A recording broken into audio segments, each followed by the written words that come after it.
In the beginning, God created the heaven and the earth.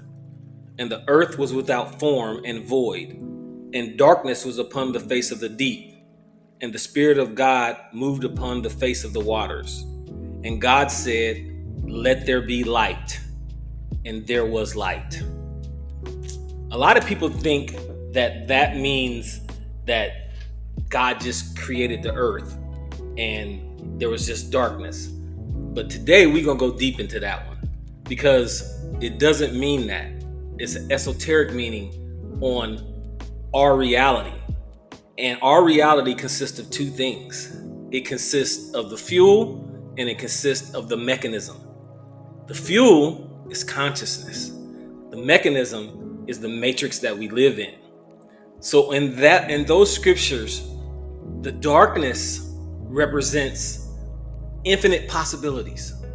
Anything that could and possibly be sitting in darkness, waiting to be observed, waiting to be acted upon. Consciousness comes along and it observes this infinite possibility and merges with it. And once consciousness merges with infinite possibilities, it says, "Let there be lights." And then further on in the scripture, it talks about how God created the heavens and the earth. He's not just talking about this heaven and earth. He's talking about our third dimensional reality. That's what that scripture is talking about. It's not talking about just us in a singular fashion, but we've been groomed so long through church doctrine to think that we are the only thing that could exist.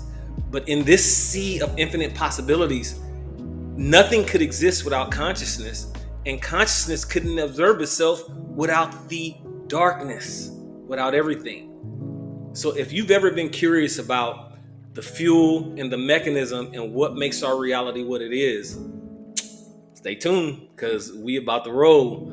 So I'm gonna start by saying that consciousness in itself, the infinite intelligence, it is everything. But in being everything, it has no attributes. Because to have an attribute means that you're set aside from it.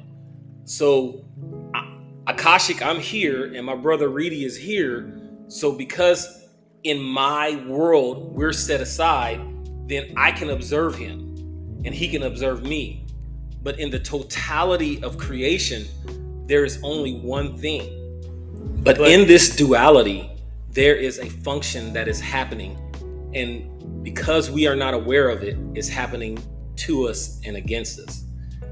A lot of people call it by different names, but the name that I like to use is embodiment. Embodiment. The reality that we live in, the fuel of consciousness, functions on belief. It functions on embodying in who you are. And a lot of people don't understand this. And because of that, they are fluent in embodying themselves, but they are pointing in the wrong direction.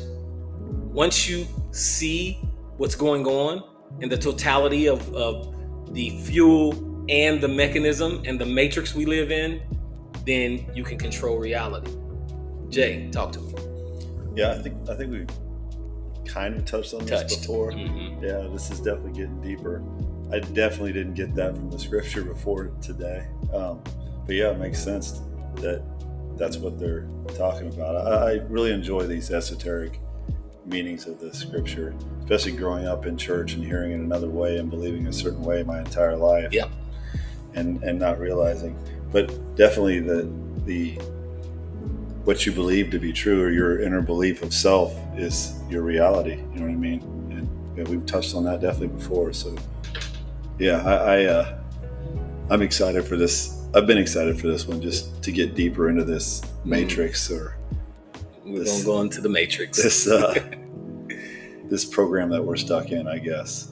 That this belief that we're just all that we see and hear and have been programmed, which is not the true reality. There it is. Yeah, I know I refer to the Matrix a lot because it's a documentary. It's not a movie, it's a documentary. And I know that, at least the people in our audience, you have an itching that something is wrong or something is missing, or I'm just not, I'm missing something, and you're seeking. And uh, in the movie, there's two scenes that I'm going to reference, but for this segment, I'm just going to reference the scene where Morpheus finally meets Neo, and Neo, he wants to know, like, what is the Matrix? What does it consist of? And Morpheus tells him something very profound, and it's true to our reality today. And he says, to the extent of, he says, the Matrix is all around you. You can see it when you go to work. You can feel it when you pay your taxes. You see it when you look out the television. And then he goes on to say that the Matrix is a prison for your mind. And it's also the reason why Jesus came and did his teachings, because he wanted to free our minds. And we're so caught up in this duality and this separation that we don't even understand what's happening. But The Matrix, it's just an amazing movie. I definitely suggest everybody go watch it. But because we are trapped in duality and limitation, we can't use the Matrix to its full potential. And I'm going to talk about that in a little bit, but give me your thoughts on that. Yeah, I haven't seen The Matrix. It's been a while. We've talked about rewatching it, my wife and I. She, I think she may have seen it, but it doesn't sound like she really remembers it that much. Mm-hmm. Yeah, I definitely saw it before I believe what I believe now, before my beliefs have changed. So I definitely want to look at that. And the fact that everything we see, everything we believe to be true is the Matrix. It's exactly where we're at, and hearing that, that's what Jesus was teaching is mind blowing. You know what I mean? Because that's not what I was taught. You know what I mean? So yeah, it's important that we talk about this. It's important that you teach us. You know what I mean? Well, we're teaching. I'm just a student also that I'm sharing my notes. That's about it. You've definitely been at it all. Yeah. But so let's get into this consciousness and Matrix. Let's start to get deep. The Matrix, the what we live in, is a mechanism, and it functions on laws and rules. And you've heard me say this before, and I'll say it again. It's mechanical. It's not moral. It's mechanical. It's not moral. And once you understand the rules of the Matrix, then you'll be able to manipulate reality. Now, even though there's certain rules that confine us, some of these rules can be bent, some of them can be broken. But the main thing that the Matrix operates is on embodiment. It operates on belief. That's what the Matrix operates on. And in the movie, there's this scene, and it's the most powerful scene in the movie. And when I first watched it, when I watched the first 20, 30 times, I was kind of confused on this section because I was like, why would she say that? But then as I started to awaken, it transformed, and now I see it in a total different light. The scene is when Morpheus takes Neo to see the Oracle. I'm pretty sure everybody remembers this scene. And so he goes in to see the Oracle to see if he's the one. And she talks to him and stuff, and she asks him a question. So, what do you think? And he says, well, I mean, I don't know. Morpheus thinks I am. He's like, but I really don't know. And so she looks at him for a second. She says, okay, well, I guess I'm going to check you out. And then she says, open your mouth. Let me look in your eyes. And then she says, well, this is where I tell you. And then he says, I'm not the one. And then she says, you got the gift, kiddo, but maybe you're waiting for something. I don't know. That's just how these things go. When that happened, when I was watching the movie, I was like, really? That's what she's telling him? Like, really? But then she goes on to really give him his prophecy. She says, this is super important. She says, I'm gonna let you in on a secret. Being the one is like being in love. Nobody can tell you you're in love. You just know it through and through, from balls to bone. That is the secret of the Matrix. That's the secret of consciousness in the Matrix. She was giving him his real prophecy, but he and I, as watching it, couldn't get it in the first time. When you know that you're the CEO of a company, when you know that you're meant for love, when you know that you're a millionaire, through and through, nobody can tell you differently. From balls to bone, you just know. That's the Matrix responds to that. It will give you anything you want when you know, when you become one with it, when you embody it. That's why in the last video I was talking about when I said when I wake up in the morning, you have no mask on. And I tell myself, who am I going to be today? Who am I going to embody today? And when I pick, I become that. And I am that through and through, and nobody can tell me different. Jay. Yeah, so it's that belief that you're talking about. And ultimately, we believe that this being our reality, this matrix that we're in, is the truth. So as long as we believe that, that's our inner belief, it's got us. You're stuck. And until you believe otherwise, till you believe that I am more than this, and there is more to this than this, once you believe that, like you said, embodying that, which, I mean, to talk about this, if you believe in something that others can't see, people can look at you like you're crazy, but it takes that. It's like we talked about in the previous video about being like a child. Children have the biggest imaginations. They have imaginary friends, and they believe that they're there. So something's happening there. There's something going on there. They are definitely communicating and fellowshipping with something because they believe it's true, and then we tell them to stop that, quit. It's not real. And at a young age, we lose that imagination, that ability to believe things even though we don't see them. And unfortunately, the whole system works against you in that way, that it keeps you from being able to believe things that you don't see. And our senses will lie to us. I mean, they only show us what this matrix allows us to see.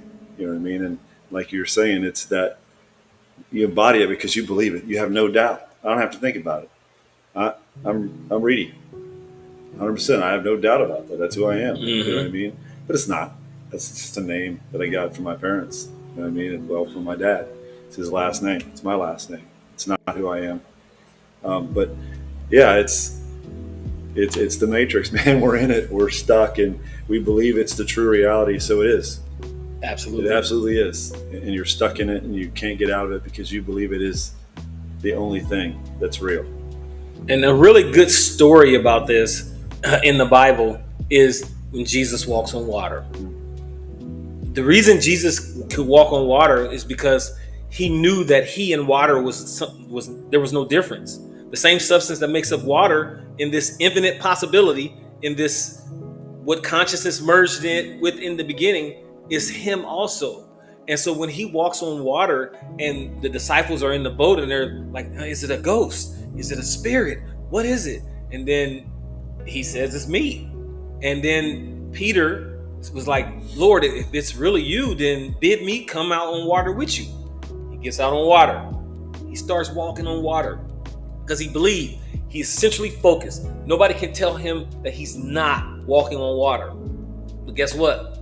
A couple of steps in, he starts losing focus. He starts looking away from consciousness. He stops believing. He starts having doubt. And then he starts sinking little by little. And Jesus grabs him and said, why did you doubt? You were almost there. You were almost about to break free from the matrix. But you just doubted. And doubt is the key. Doubt and fear and guilt are some of the key factors that kill your embodiment. Because like Reedy said, we've been put in us for so long that you can't do this. This is impossible. Stifle your dreams. You can't be this. You can't be the president. You can't be the owner of a CEO of a company. Like all of these things of all of these people in society and church and even our own families have made us doubt that we can be anything and do anything we want. But the mechanism doesn't care. The mechanism says whatever you believe, you can achieve. It's magic. As within, so without. Whatever you embody, whoever you choose to become, you can be. And that's the key. That's the key to the matrix. Yeah. It's so easy. Right? I wish it were easy. I wish it was easy to get rid of all that programming that you've had, and it's definitely easy to doubt. It's definitely easy to fall back into what you've always known, because it's for sure real, because I can see it, and everybody knows it's real because it's right here, right? It's this computer, it's this microphone, it's us sitting here, it's this water. It's here, so it's real, and it's hard not to be pulled back into that. Like Peter looked at the waves and doubted, and it's hard not to, man. How do you break it? How do you know what I mean? I know there's things that you can do, but it's definitely hard, and it takes practice, it takes time, and it definitely takes effort and focus, and it takes imagination, man. You have to believe beyond what you see. You have to know that anything's possible. Imagination, I think, is a big part of it. Very big. Yeah. And another key too is we've been taught our whole lives that what we see is real. And because of that, we are a slave to reality. Like Morpheus told Neo, you can see it when you are in your kitchen. You can see it when you pay your taxes. We're slaves to reality, a prison for your mind, a prison you cannot even see.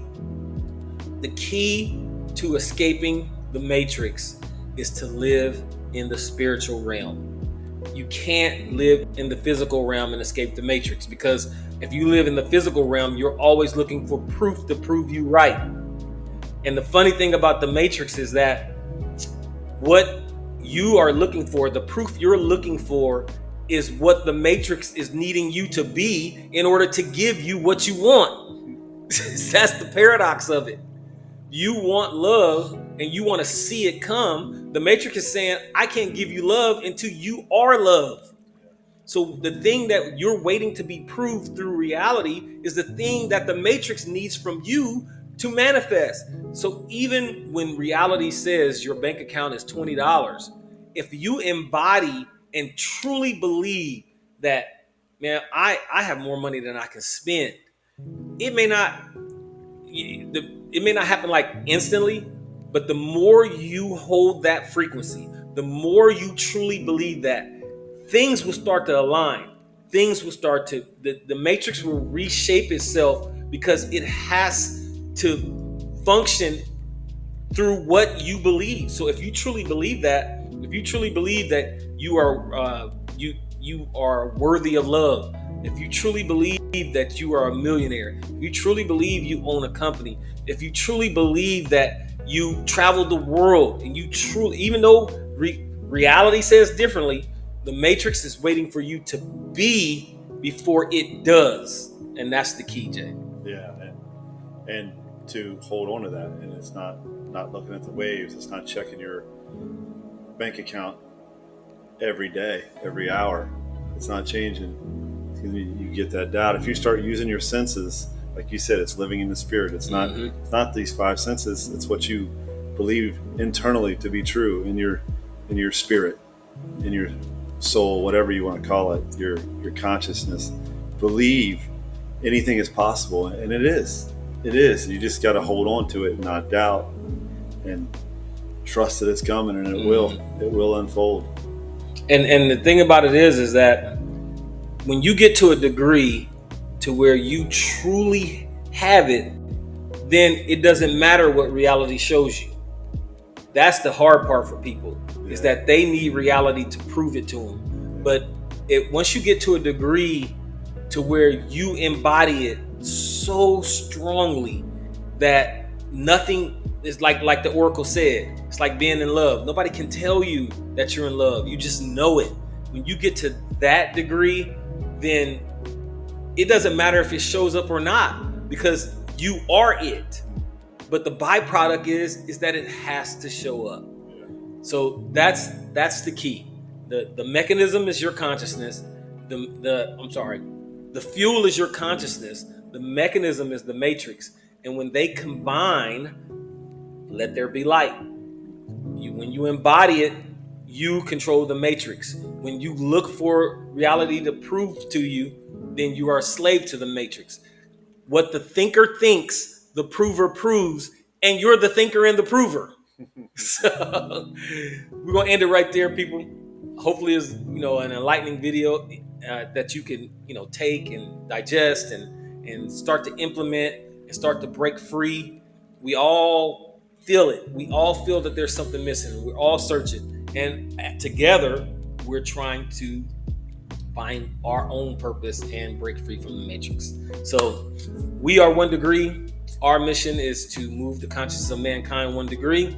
We are just trying to free everybody so that we can all live in peace, love, and harmony. For my brother Reedy, I am Akashic, the Ancient of Days. And till we meet again,